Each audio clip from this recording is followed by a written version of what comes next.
महेश गौड़ जी, आदरणीय मीरा कुमार जी आज के मुख्य अतिथि, और आज के इस कार्यक्रम के दूल्हा हनुमंत राव जी,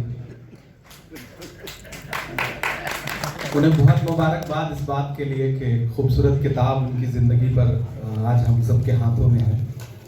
मैं इसे पढ़ रहा था और मैंने देखा कि 1948 में आप हिंदुस्तान में पैदा हुए, यानी कि गुलाम भारत में पैदा होना मना कर दिया इन्होंने कहा कि हम पैदा तब होंगे जब देश आज़ाद हो जाएगा।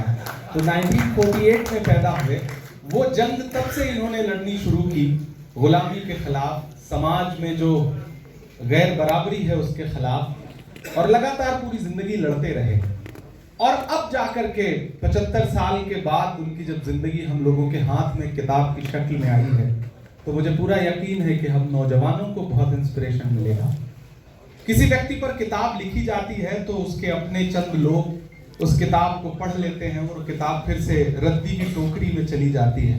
मैं पहला ऐसा इंसान देख रहा हूँ कि जिसकी किताब का विमोचन है और हिंदुस्तान के हर कोने से कोई ना कोई नेता, कोई ना कोई सामने सुनने वाला यहाँ पे मौजूद है। ये दर्शाता है कि हनुमंत राव जी की रीच कितनी बड़ी है, पूरे देश में उनको लोग जानते हैं, चाहते हैं। मेरी पहली मुलाकात हुई थी अभी पिछले दिनों तेलंगाना के इलेक्शन में, स्टेज पर जब मौजूदा चीफ मिनिस्टर रेवंत रेड्डी साहब का नॉमिनेशन था और मैंने स्टेज पर पहली बार इन्हें बोलते हुए सुना। मेरी सियासी जिंदगी बहुत कम है, थोड़े से वक्त से मैं सियासत में हूँ, और जब मैंने इन्हें सुना तो मुझे लगा कि इस इंसान ने अपनी जिंदगी में कितना संघर्ष किया होगा। बहते हुए दरिया की रवानी में मरे हैं, कुछ ख्वाब मेरे ऐन जवानी में मरे हैं, कब्रों में नहीं हमको किताबों में उतारो, हम लोग मोहब्बत की कहानी में मरे हैं। ये वो लोग हैं जिन्होंने पूरी जिंदगी संघर्ष किया है और किसी एक किताब में इन्हें समेटा भी नहीं जा सकता।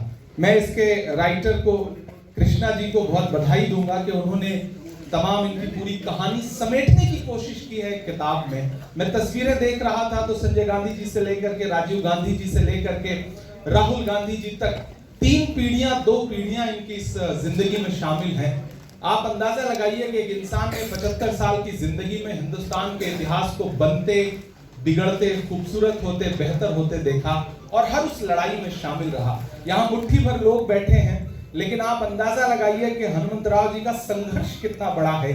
एक ऐसे हिंदुस्तान में जन्म लेकर के गैर बराबरी के खिलाफ, फ्यूडलिज्म के खिलाफ लड़ाई लड़ना और लड़ करके सियासत के जरिए अपना हक हासिल करना, इस देश के अकलियतों के लिए, इस देश के ओबीसी के लिए, एसटी के लिए, एससी के लिए सिर्फ बातें नहीं करना बल्कि पार्टी में रह करके संघर्ष करते हुए लड़ना, ये बहुत बड़ा कमाल है। और ऐसा कमाल हनुमंत राव जी जैसे लोग ही कर पाते हैं। तो मुझे लगता है कि एक बार जोरदार ताली आप उनके लिए बजाएं, उनको मुबारकबाद दें। और मुझे ये किताब जब हासिल हुई और इस किताब के कुछ पन्ने मैंने पलटे तो मुझे ऐसा लगा कि ये वो शख्स हैं जिनसे हम सारे नए लोगों को बहुत इंस्पिरेशन हासिल करना चाहिए। दादा, आपको बहुत मुबारकबाद, आप मेरे दादा के उम्र के हैं, मैं आपको बहुत मुबारकबाद देता हूं और दुआ करता हूं कि आपकी उम्र पे बड़ी लंबी बातचीत हो रही थी। ये कहा गया कि 80 साल के हो गए हैं। आदमी कभी बूढ़ा नहीं होता, आदमी भले बूढ़ा हो जाए लेकिन शेर कभी बूढ़ा नहीं होता। ये कभी बूढ़े नहीं होंगे, मुझे पूरा यकीन है।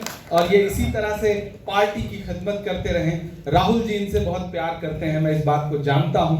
सोनिया जी इनका बहुत सम्मान करती हैं। मीरा कुमार जी का इस कार्यक्रम में इतनी देर मौजूद होना इस बात का सबूत है कि हनुमंत राव जी ने अपनी जिंदगी में क्या कमाया है। किसी भी इंसान की कमाई, उसकी पूंजी यही होती है कि सियासत के अलग अलग शहरों के लोग एक जगह इकट्ठा हों और घंटों उसकी तारीफ करें, उसके बारे में बात करें। तो हनुमंत राव जी, आपको बहुत मुबारकबाद, आप इसी तरह चमकते रहिए। ये किताब आज अंग्रेजी में हम सारे लोगों के हाथ में है। मेरी ख्वाहिश है कि ये किताब आपकी लोकल लैंग्वेज में भी ये पब्लिश हो, ताकि तेलंगाना, आंध्र प्रदेश के गांव-गांव तक ये किताब पहुंचे, लोग हनुमंत राव जी के जिंदगी से प्रेरणा ले सकें। हम इसी दुआ के साथ एक बार फिर से आपको बहुत मुबारकबाद देते हैं। हम सायादार पेड़ जमाने के काम आए और सूखने लगे तो जलाने के काम आए। टूटी हुई तलवार कभी फेंकना नहीं, शायद ये दुश्मनों को डराने के काम आए। बहुत